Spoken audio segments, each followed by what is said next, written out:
Okay, let's start the last lecture.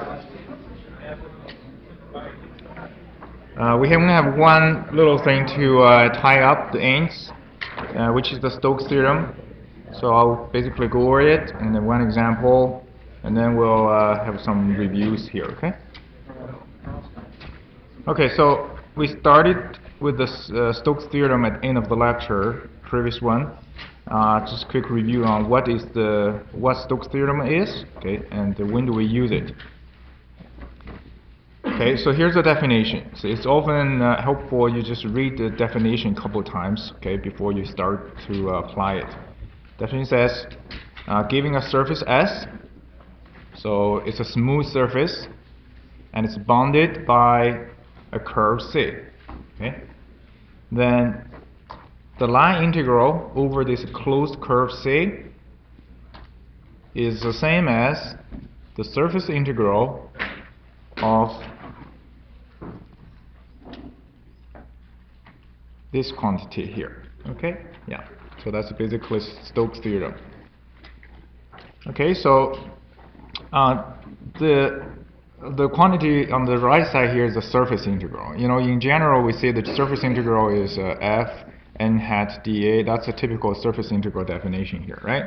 But here, this is a del cross f instead of just f at here. Okay, so that's what makes the Stokes Theorem special at here. Okay? Yeah.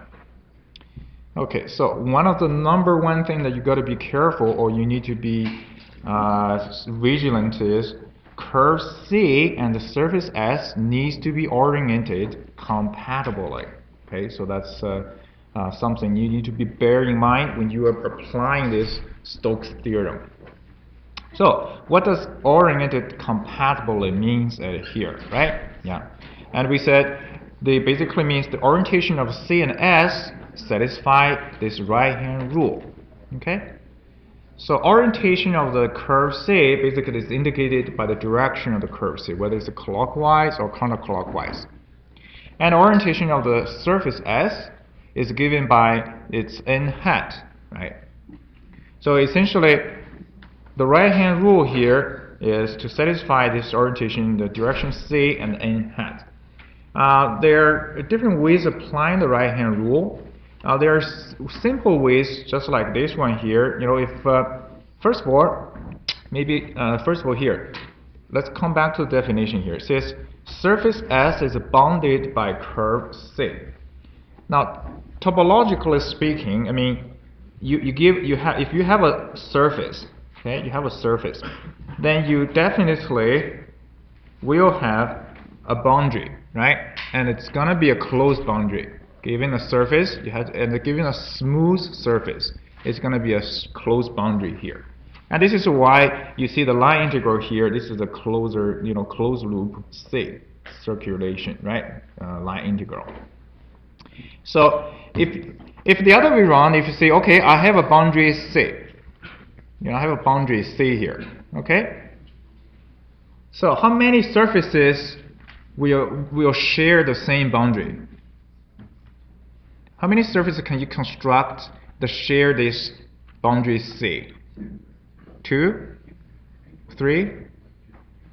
You can make a lot, right? You can have this, you can have this, you can have that, you can have that, right? So they all have the same boundary C. Okay? Yeah. That's actually one important point. I'm gonna put it as comments here. But the point here is, right? Given a boundary C or curve C, basically closed curve C.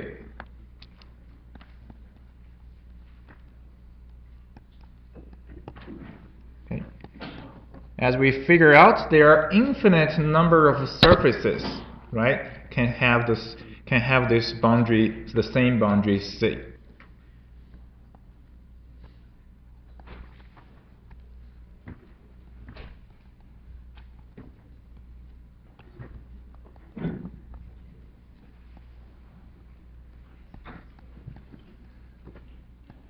Okay, having the same boundary.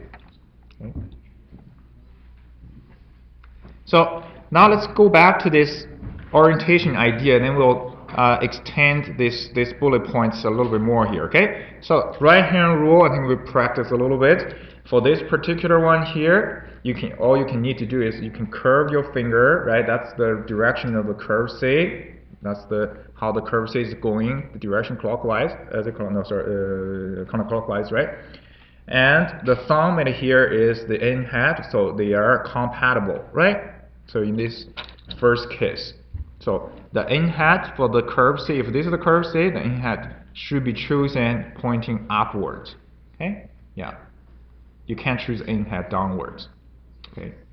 And if the curve C is like this is the curve. If this is the surface S, now this time it's probably better to use this way of right hand rule. As I taught you, use your thumb as a direction of the curve C, and use the index finger to tangent, just approximately, tangent to the surface S, and then the middle finger will give you the direction of n hat.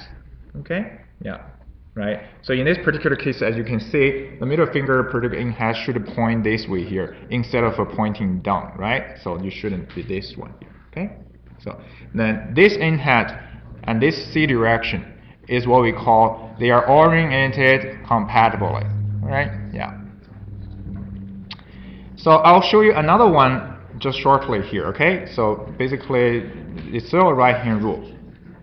And this one here, if the surface is bottom here, you can use the same thing. C, curve C, the thumb direction, tangent to the interior of this surface. Then the middle finger is the n hat, okay? So that's how you figure this out. And this one here, you have a surface S. It's probably, it's also very common. It composes of 4 boundaries. So 1, 2, 3, 4, 4 curves. Okay, so the boundary has 4 pieces. So this is what we call a piecewise boundary. 1, 2, 3, 4, right? Yeah. And as you can see, how do I orient this C if given the n hat is this direction? Apparently, they have to be this way here, right? Yeah. So they all basically going counterclockwise, okay, all together. If you have a cylinder here and you have basically 2 boundaries for this surface, and you can use the right-hand rule, you can see that for the bottom one it's this direction, for the top one this direction, okay? Now that does bring one thing though, okay? For these 2 particular cases, if I'm going to apply this Stokes Theorem, and guess what? So we're going to have a slightly different. So for this one right here, if you look at the right hand, this is the line integral, right, over the boundary C. So if boundary C has multiple ones, then really what we're doing is what? C1 plus C2 plus C3 plus C4, then F dr equal to that surface integral. Okay? Does that make sense? Right? So then the point here is, for this side here, if you want to calculate this line integral, you're going to have to actually calculate what? 4 pieces, right? In order to evaluate this. Of course, if you don't want to calculate this, you can calculate this side here, right? Depends on the question. And for this cylinder here, if I write it, I would have what? C1 plus C2 F dr, and then equal to this surface integral. Okay? Okay? Yeah. Okay, so here comes a simple question. So what if somebody is so stubborn and he says, no, I don't want to orient my C2 this way. I just want to orient my C2 this way. Okay, I can't change his mind. Okay? Then, and he still wants to use the Stokes Theorem. So then what should we do then? Instead of this is plus, then you would minus. Okay? Yeah, that's a compromise. Is that good? But if you stick to the principle, you orient the C and the N hat compatibly, then you don't have to worry about the sign here, okay? Yeah.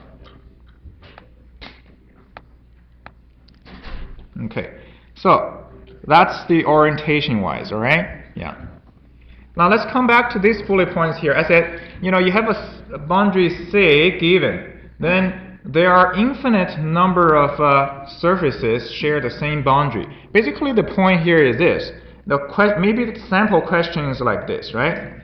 Okay, ask you is, here's a given a curve C, a certain parametric equation.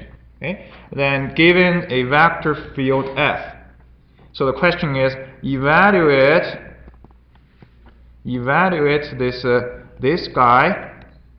Okay, evaluate this guy using Stokes theorem, like this. Okay.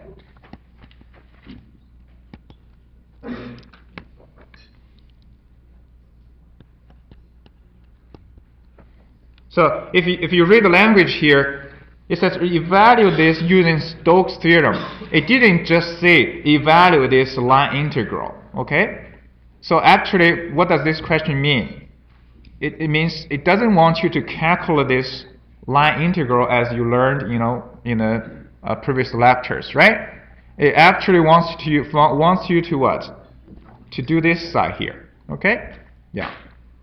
But then if you do this side here, now if the question didn't tell you what surfaces to use, so now you actually have to pick up a surface.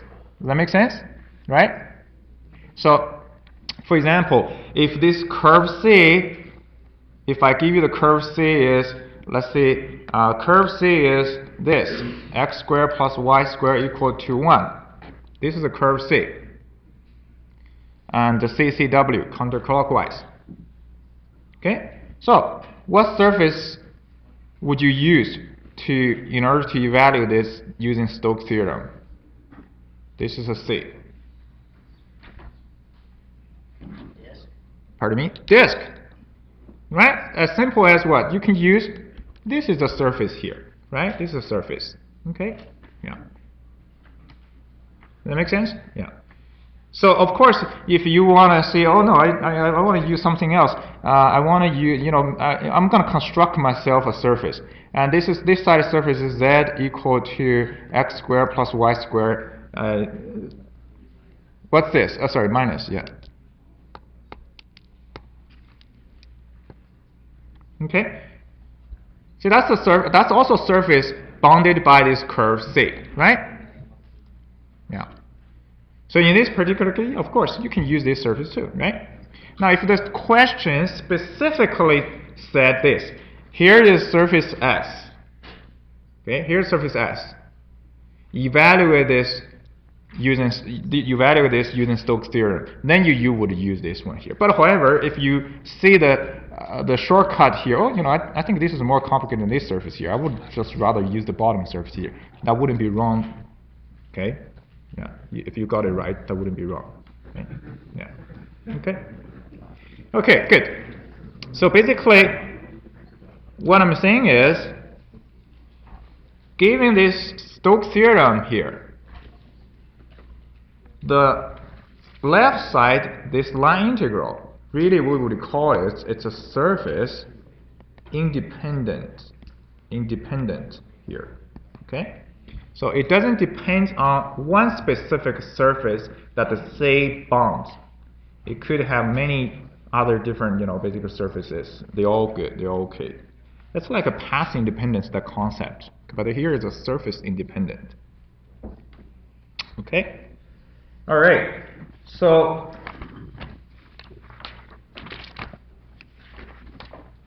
let's take a look at an example, okay?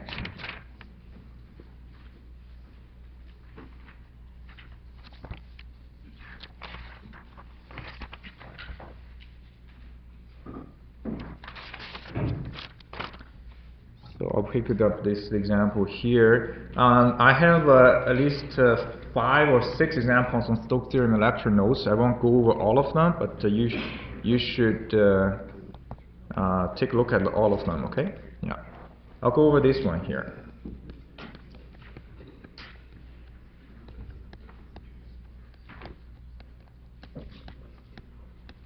This is the vector field.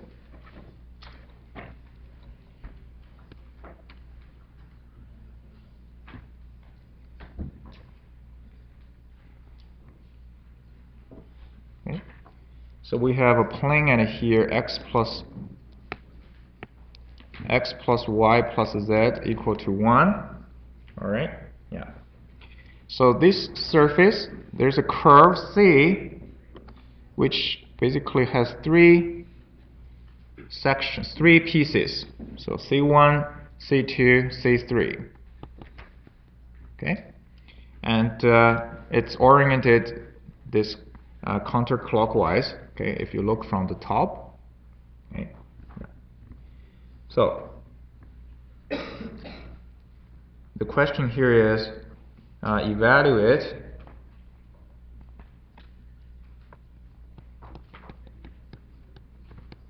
the line integral. Okay? Evaluate the line integral using Stokes theorem. Okay. So again, this is the point I exactly said, and it says using Stokes theorem, and you're not supposed to evaluate this.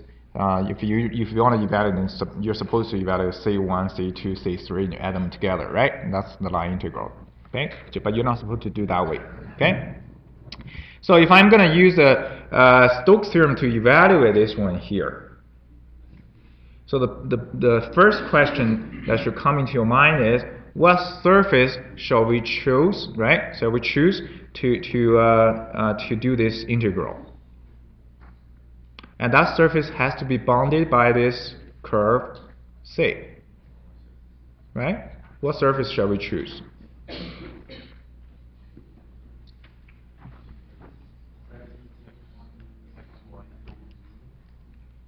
Well, basically, which surface has this boundary here, right? This guy, isn't it? Right? That guy has this boundary here. Okay? Yeah, that's the simplest choice, I think. Okay? Yeah. So now I know somebody actually in the past they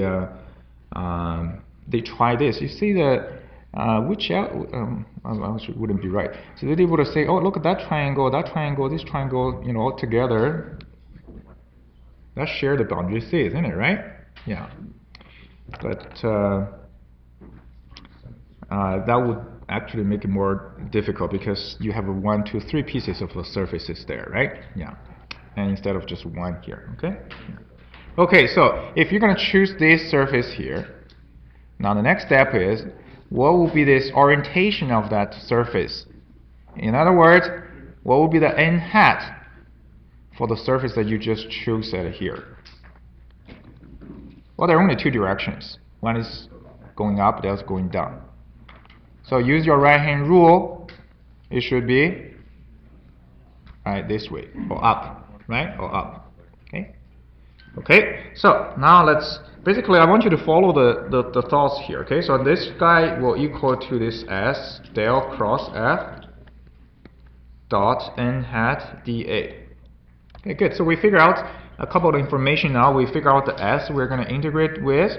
So the S we're going to integrate is x plus y plus z equal to 1. Okay. And n hat, we said it's a kind of upward, okay, direction. Okay. That's the information.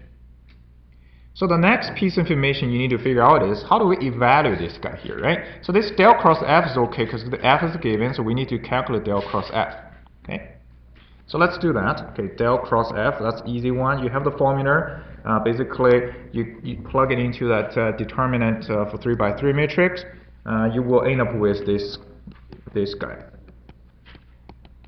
Okay, you end up with this. That's del cross F. Okay, so the next information is, okay, so if you look at your formula sheets, this is a surface integral.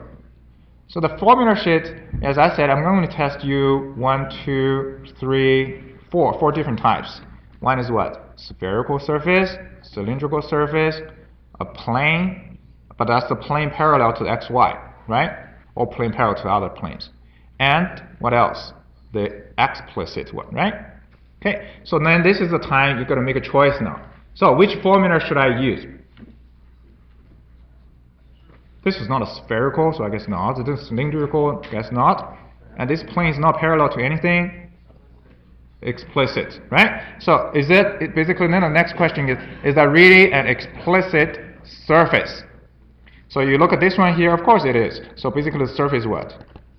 Right?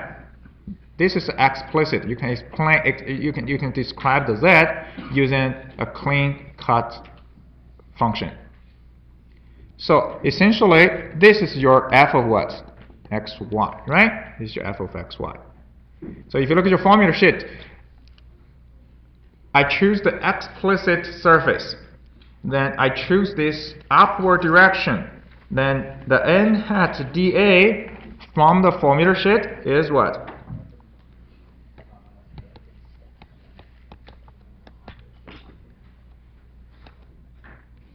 It's this, right? It's this. Okay? You have two choices. You get positive and negative. But because now it's upward n hat, so that's why you have to choose this positive here. Huh? Yeah. Okay, so this f here is this scalar function f, which is this. So then you take a partial derivative of f over x. So fx equal to -1. And fy equal to -1. So plug it into this formula you got.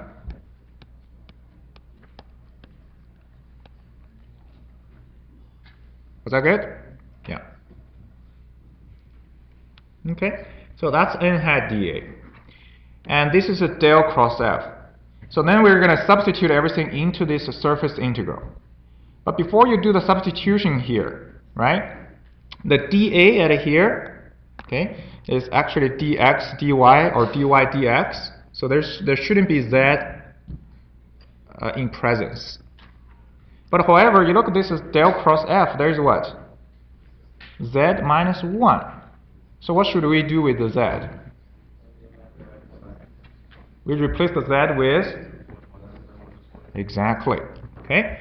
So this is basically means, you know, your vector field, this is everywhere. But you're doing what? You're doing the integration over this surface. Basically, the x, y, z is constrained to this relationship right here, right? Yeah.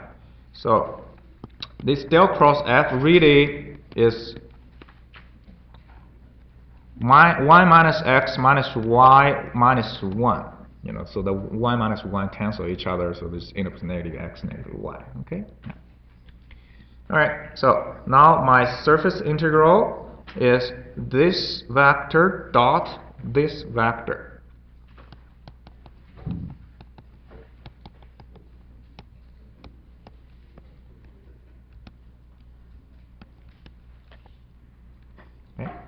So instead of using the s at here now, because we get rid of all the z now, we are only dealing with x, y now. So really, we should change that to a region R now. And that R is the what? Is the projection of the s in the xy plane. So in this particular case, which is this triangle here, right? This triangle. Okay? So that's the region R that you're going to use to find the limits for x and y. Is that good? Yeah. Okay. So next step, let's figure out the dot product first. So negative x plus negative 2x plus negative x minus y. So what we get what? Negative 4x minus y, like this, right? Yeah. So the R is that triangle over here, and 1 and 1. So I guess you probably would need the line equation for this, which is x plus y equal to 1. Okay? Yeah. So if you want to integrate with back to x first, then we draw arrow lines in the x direction. Then the x limit is from 0 to y minus y, and the y limit from 0 to 1. Okay? Yeah.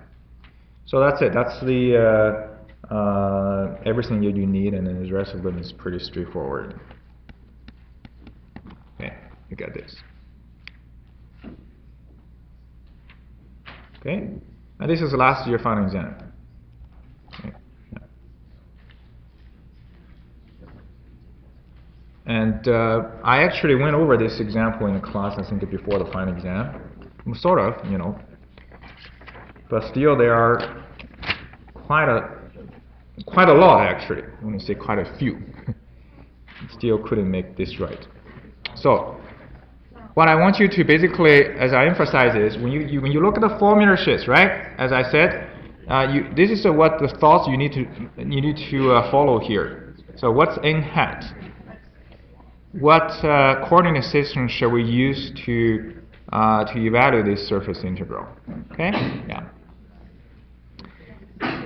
As you can see from this simple example, this basically made use of what? Everything that we learned from the beginning up to now, right? Yeah, except triple integral. But a divergence theorem, you have a triple integral. Okay, yeah.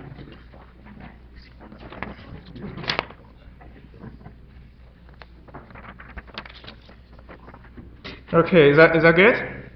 Yeah. I think I'm gonna stop it here for the examples here. But let me ask you a very simple, ask an interesting question here. Okay, ask an interesting question. This is really nothing to do with the. Just a second here. Do I have?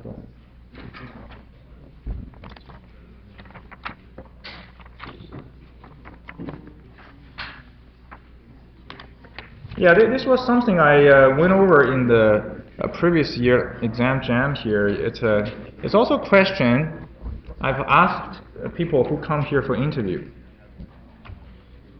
So let's do it as serve as a sort of a review here. Remember what the divergence theorem is. So divergence theorem is this.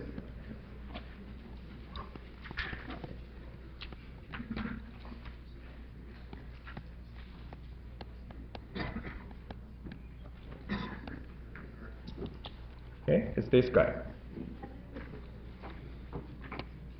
So kind of quick review here. What is this thing here? Basically, this side here, this S enclosing D. Okay, S enclosing D. When you see S enclosing D, basically means the surface S is actually a closed surface, right? Closed surface. Okay, so. Okay. Okay, so now let me do this, okay, whether right or not. I'm going to relate this to the Stokes theorem that we just learned here, okay? So what's the Stokes theorem? So this is a line integral equal to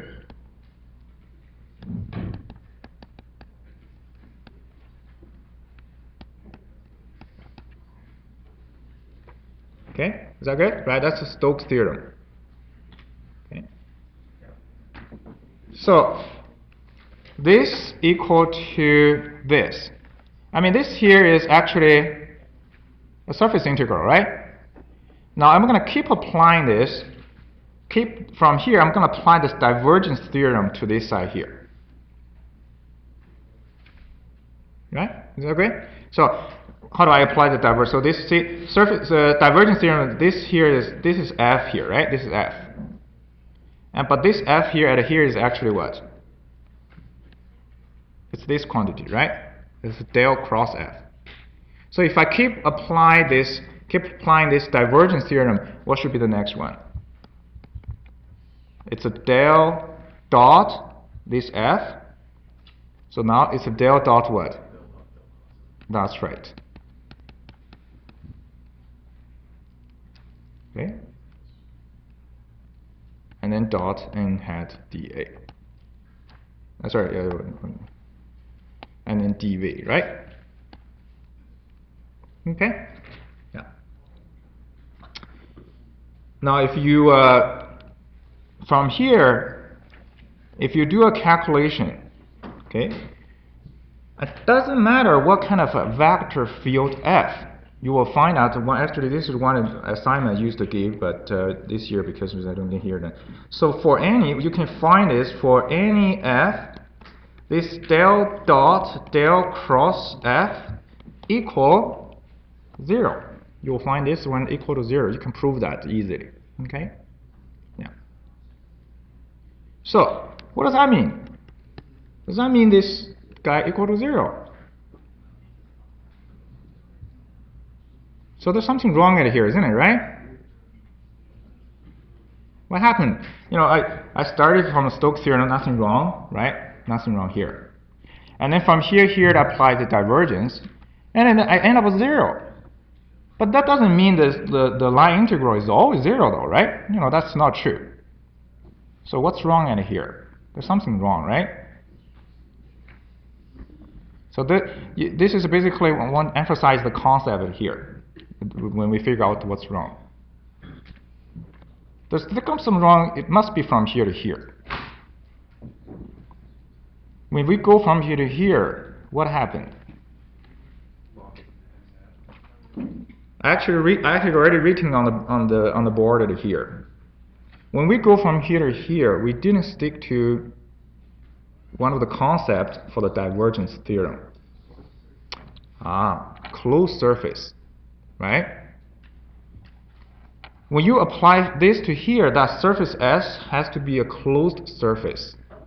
But when we apply the Stokes theorem, does S have to be closed? No, right? Okay, so if from here to here S has to be closed, okay, S has to be closed. Then if S is closed, what would be the boundary for closed surface S? Or is there any really boundary now for a closed surface S?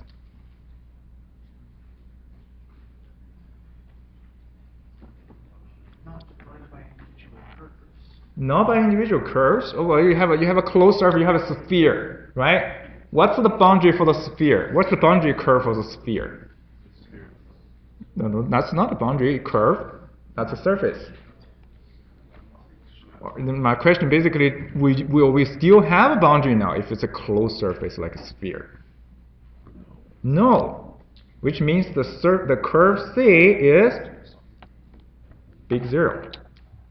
If it's a curve, if S is closed, curve C is 0, then this guy, of course, it is what? 0. Okay? Yeah. That make sense? I don't want to confuse you here, but my point here is, you know, when you apply the theorem, there's nitty-gritty things about the concept. This has to be S has to be closed one here. As a matter of fact, for divergence theorem, there's another word. I wonder if you remember. This S has to be outward. So what does outward mean? What's the implication when you saying evaluate this surface integral for S that is outward? It has to be outward because this is divergence theorem. That's the implication on which symbol.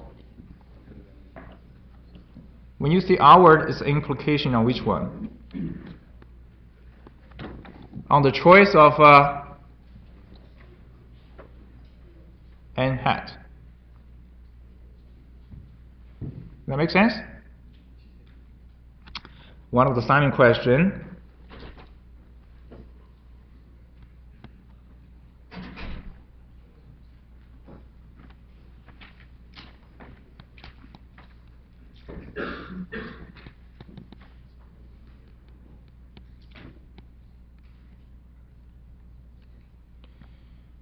Z equal to 1 minus x squared minus y squared. And the region is bounded basically by this surface and the bottom one here. So D is bounded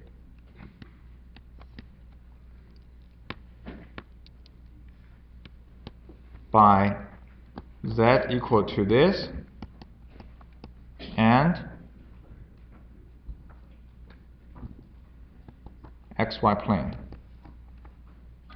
Okay? So, if the wording is xy plane, so actually it's not the whole xy plane, right? It's only what? This bottom here, which is a disk. So this guy here is x squared plus y squared equal to 1. Okay? Yeah. So if this question here is, okay, evaluate and given certain, this is a given, let's see. Okay. Evaluate this the flux, so calculate the flux.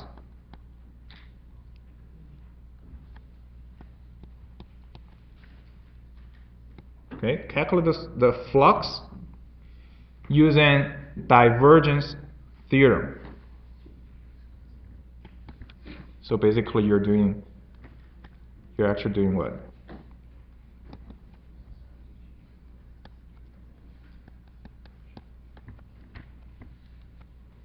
Right? Basically you're going to do this part here, right? You're going to do this. Okay? However, if the question here is, basic thing is, try to calculate, okay, the left side of this equation. So if it asks you is try to calculate the outside of the left side of this equation at here. So what would you do? You would do what? There are two surfaces. So you would do S1 and S2, right? However, because this is a divergence theorem we're talking about here.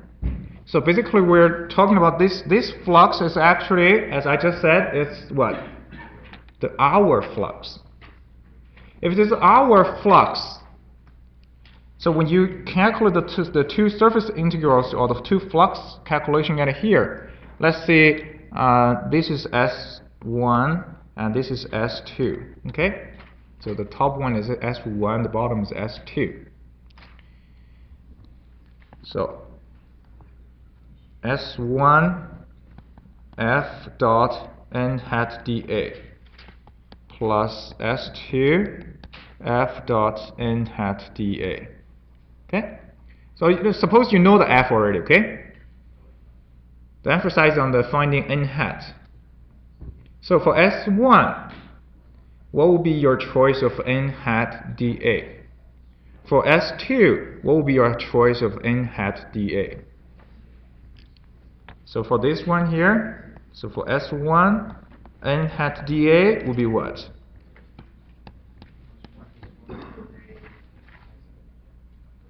Hmm?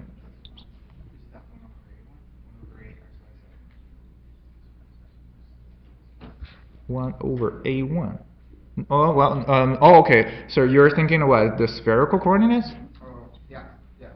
Okay, yeah, that's exactly what I'm talking about here. Basically, you have 4 different choices, right? Which coordinate system should we use for S1?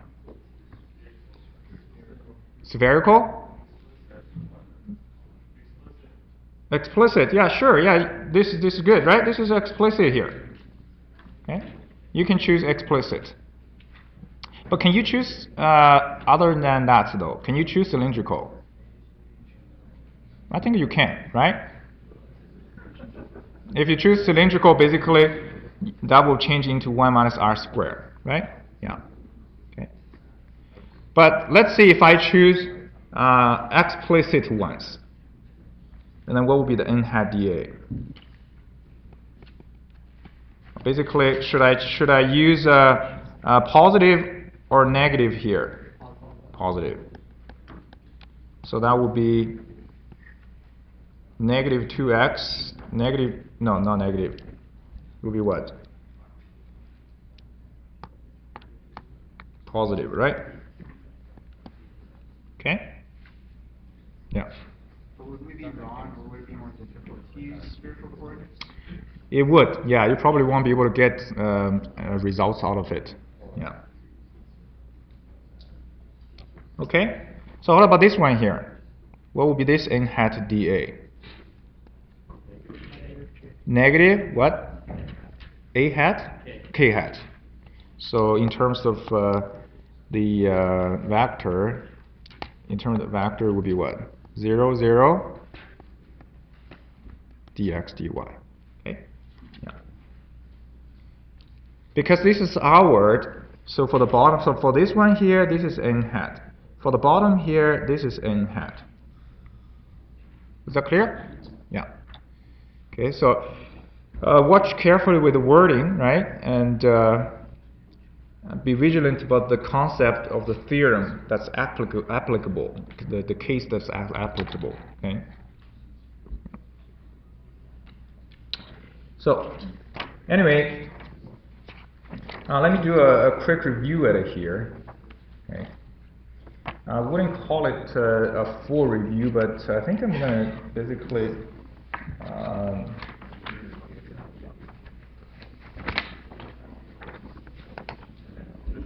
sort of to connect some dots at here.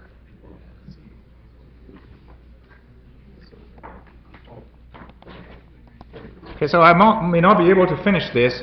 So there is a document I'll upload. It's a kind of a collection of the concept, particularly relates to the last few lectures. You know, those del dot, del cross, and plus the gradient del. Okay, so all of these things.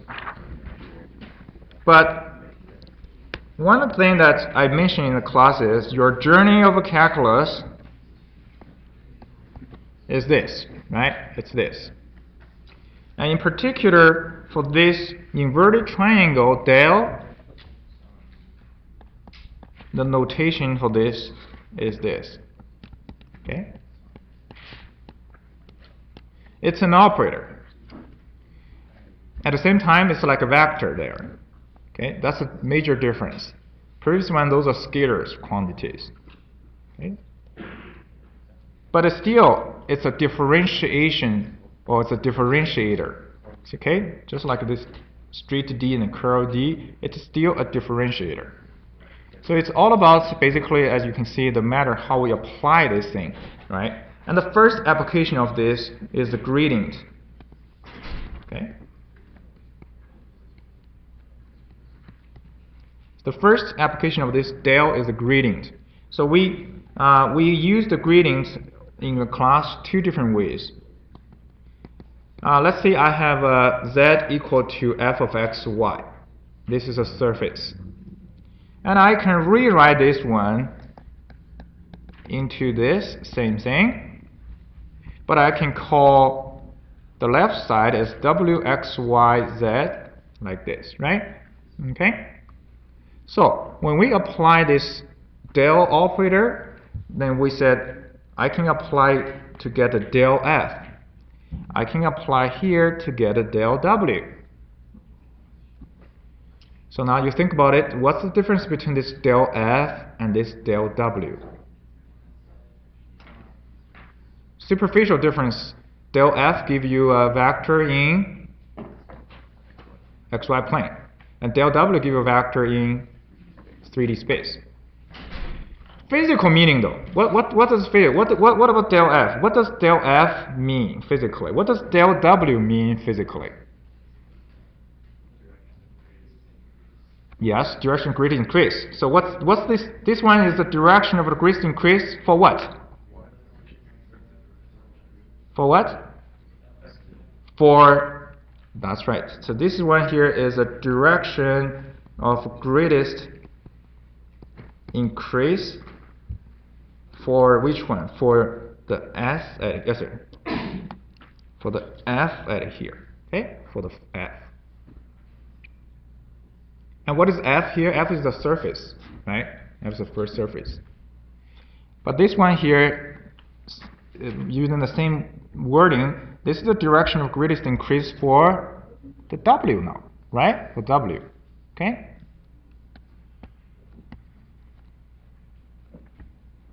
GI for W. Now you need to think in your head. So what does it mean? You know, this one is the direction of greatest increase for F, and this is the directional gradient for W. Can you visualize this basically, right? You know, for this one it's actually easy. This is a surface F, right? This is F. Or there's a change of Z value, because F is Z equal to F of X here. So then this direction, del F is the direction in XY plane. So when you move on that direction, then you will end up with, okay, a maximum change in the function of F. Okay, so it goes up with the maximum rate of change. All right. And for the next one here, this is kind of hard to imagine here because it's hard to draw in here. But the del W is this, and this W. But what you can do is you can draw this. You can draw the W of xy equal to 0, right? You can draw this one, and this one is actually the same as this guy here. Okay, same as that guy.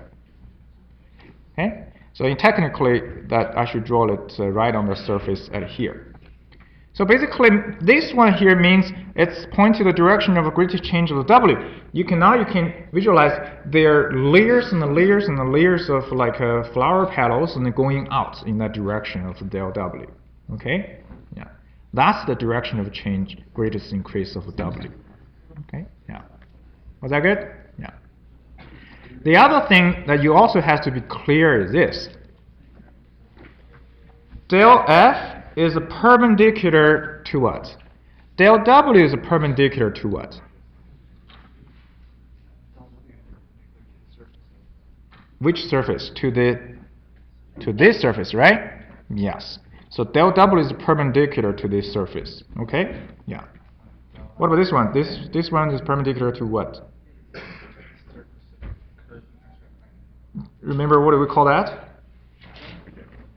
The level curves. Okay, level curves. And actually, over here, there's a similar word we call the level surfaces, right? Level surfaces. Okay, yeah. So be clear about this this del F and del W here. Because why? Because sometimes I see a mistake, common mistake. When you calculate gradients, often in time, students mix together here. All I give you is probably the same things like this. But in sometimes you need the gradient of this. But sometimes you need the gradient of this. Okay? But they're different though, huh? Right? Yeah. Particularly one simple example is this. You know, like can you find the tangent plane at this location to the surface? Okay? So how can we find the normal vector to the plane? Or which gradient shall we use? Del W. Okay. Yeah. So that's gradient. And then we have this directional derivative.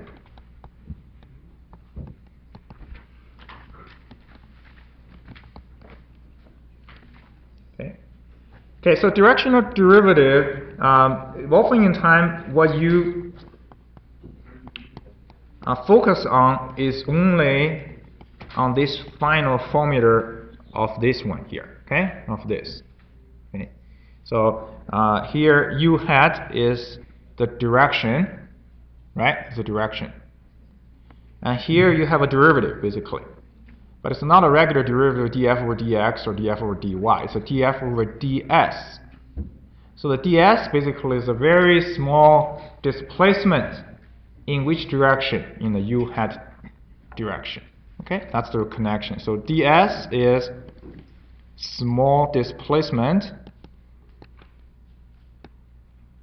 okay, in U hat direction. Okay. And then directional derivative is basically what is the rate of change of this function f when you are moving by ds amount of displacement in the direction of U hat. Okay? Yeah. It's a very generalized concept of slope. Okay? Yeah. Okay, so in the lecture notes, I did give you another one, which is this definition. Usually, we don't really need to care about this, but sometimes this one tells us more information actually.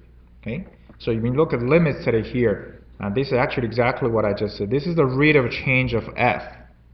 In which direction? In the direction you had by when you're moving this much of displacement in x and y direction. Okay? Yeah. Okay, so that's directional derivative. Is that good? Yeah. And then we have another one called vector line integral.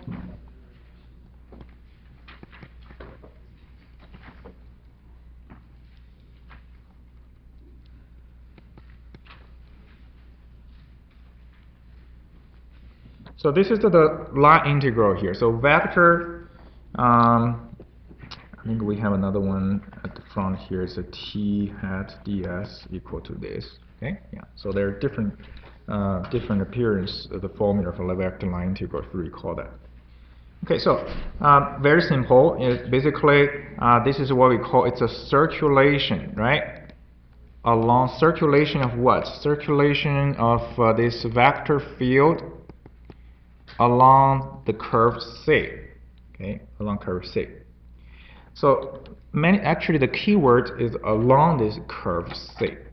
So what does along the curve C means?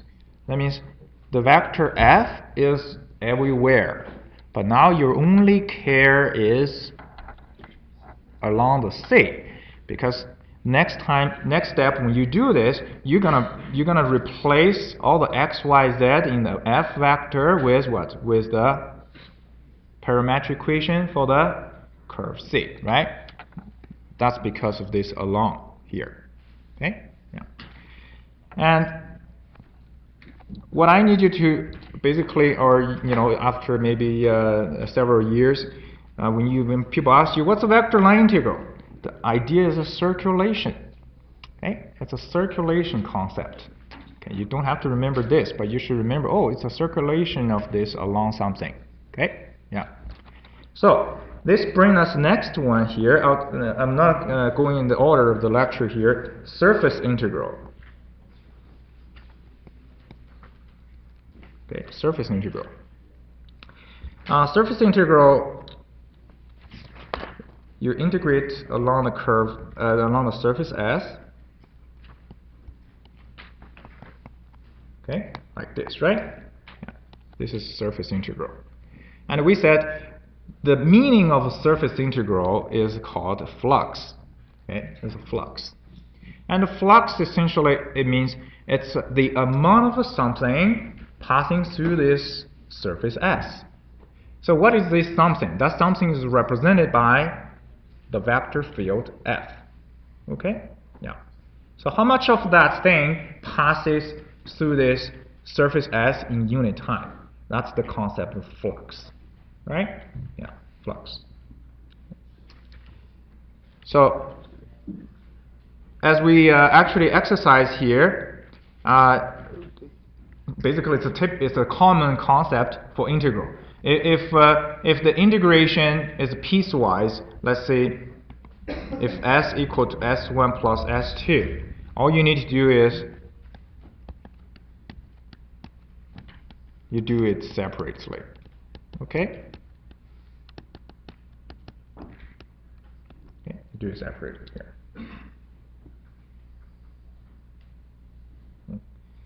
But there's one thing I think I would still mention here. This n hat, right?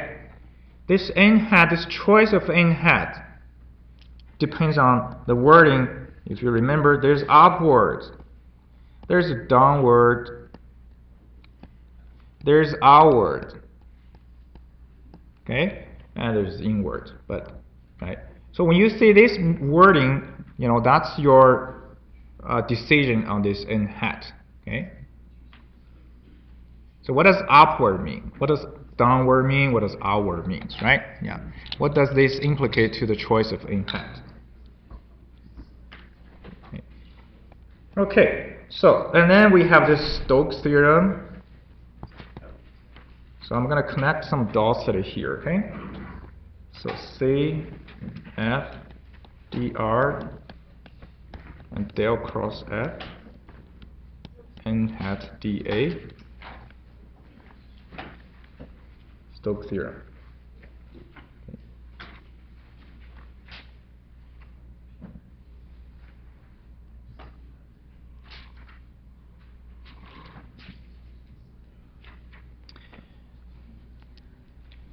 And before I talk about Stokes, I'll write the curl at it here. So I think I'm going to talk about these two together. Okay, curl. And what is a curl? If you remember, when I cover curl, I cover the curl like this. I give you the definition of a curl like this. Definition curl is this: curl f dot n hat equal limit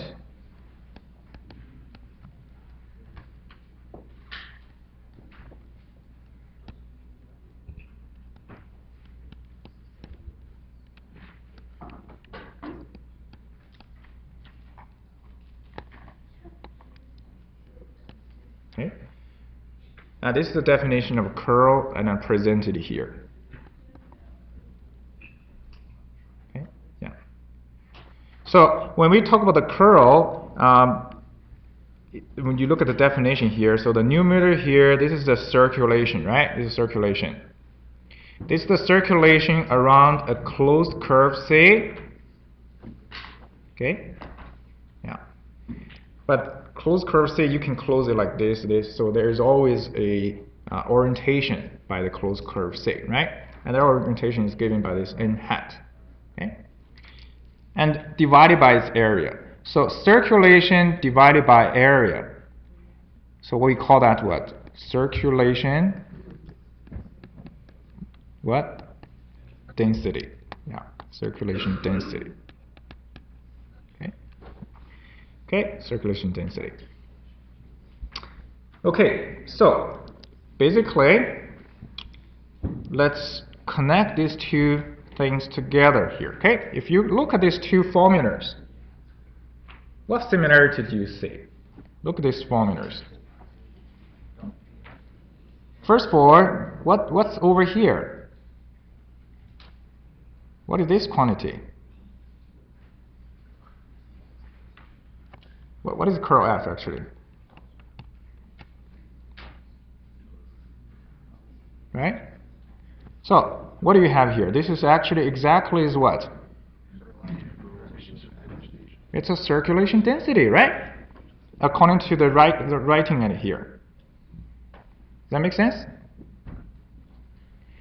Okay, so here's basically this now. So what are we integrating here? If I use the concept here, this is the integration, right? This is the integration. So what am I integrating? This is integrate what quantity?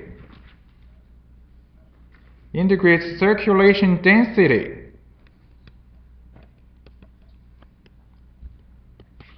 over where? Over this S, right? So you integrate a density over certain things. You end up with, if you integrate the mass density, you end up with what? Mass. You integrate the circulation density, you should end up with circulation. Right? Yeah. So here is a little, basically, a little animation here from the website. So you can see, here's a curve C here, right? Here's a curve C. How do I represent this circulation density? So we represent a circulation density basically with many small vortices at each location, right? So that's the curl F dot n hat. So when you integrate all of these things together, you get basically the total here. But if you change, basically if you have a different surface like this, right, it's the same thing. According to the Stokes theorem, the integration of circulation density around this surface is the same result as what? As this one. Okay? Because they share the same boundary. Alright? Yeah. So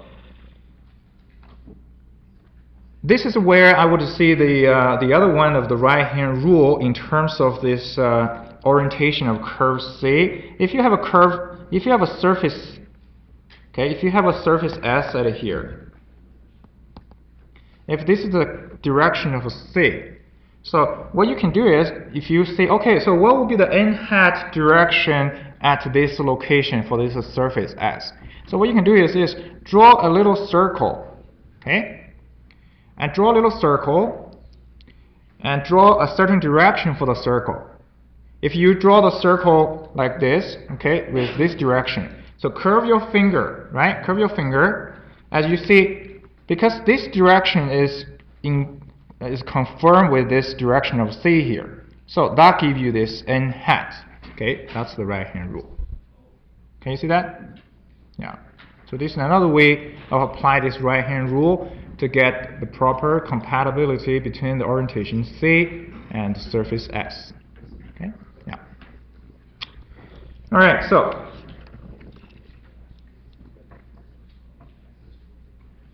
now you're clear about the Stokes theorem, right? This makes absolute sense. You integrate the circulation density, you get the circulation. Okay? Yeah. And then we have divergence. So where are we? Number here. Okay, divergence. And divergence is defined by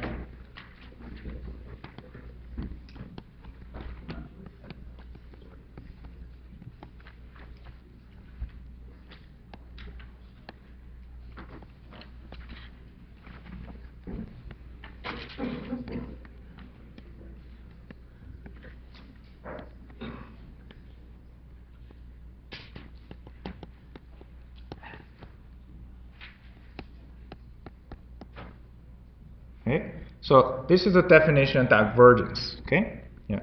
The key to understand is actually through this one here. Okay. As ugly as it looks, this is actually give you lots of meaning instead of this one, right? So here you have a fraction. The numerator on top is, as we learned, this is what? The flux, right? This is a flux. Because I have a circle right here, so that means this is a closed surface. So this is the flux through this closed surface S. And then divided by its volume, the volume enclosed by this surface S. So something divided by its volume. So we call this flux density. Divergence basically give you is the divergence basically is the concept give you the flux density. We often use our word as the positive. Okay, our is positive. So if the value get is positive value, that means this is going outward. And we call that, basically when it's positive, remember what we call that? It's called, if this calculation is a positive, and this, by the way, this is also a point concept. So you're talking about basically specific at a location. What is the flux density, right? If the quantity is positive, we basically call that point is a source. Okay? If it's negative, we call that it's a sink. Okay. Yeah.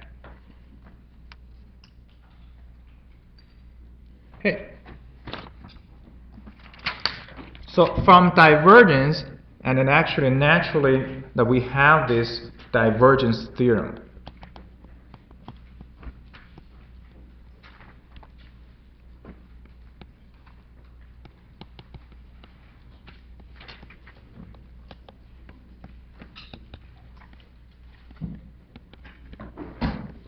Okay, we have this naturally divergence theorem. So what are we doing here? Let's say you look at this. Look at this divergence theorem here. The left side. What are we integrating? We're integrating this del dot f. As we just said, this is flux density. So you integrate this flux density over this whole region D enclosed by the S. You get basically the total flux. And of course, this is the flux, right? And this is the outward flux, okay, through this surface S. That's divergence theorem. Okay. And as I was just the example that I showed you here, this S here, right, could be S1 plus S2 or, or multiple ones, right? Yeah. So you just have to be, you just have to do the piecewise calculation in here. Okay. So this is a sort of the concept, okay, related to the last few lectures. Now, if you think back, what else have we learned after the midterm? Or in other words, what that you are making use of to do the calculations at here? Double integral, triple integral. If it's double integral, triple integral, what aspect will be involved there? With the double integral, you have to pick two different coordinate systems. One is Cartesian, the other is polar. Yes. Are you going over Green's theorem too, or just? Oh, the Green theorem. Excellent, Green theorem. Let's go back to the Stokes theorem here. Okay, go back to the Stokes theorem. Let's simplify this Stokes theorem a little bit here.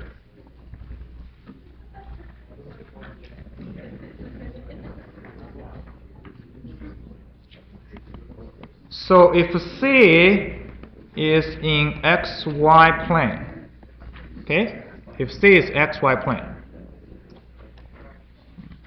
and replace the n hat with k hat, okay?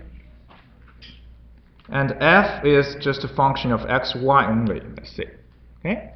So what does this Stokes theorem become?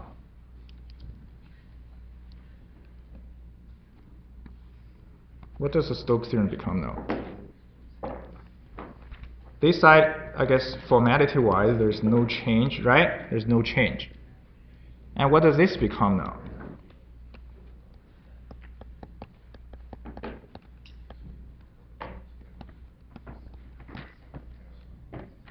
Okay, it becomes this, right? Yeah. And what is this thing here? If you look at your formula sheet,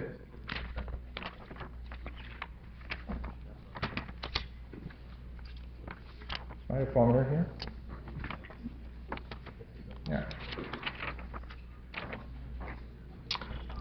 If you look at your formula sheet, what is this thing here?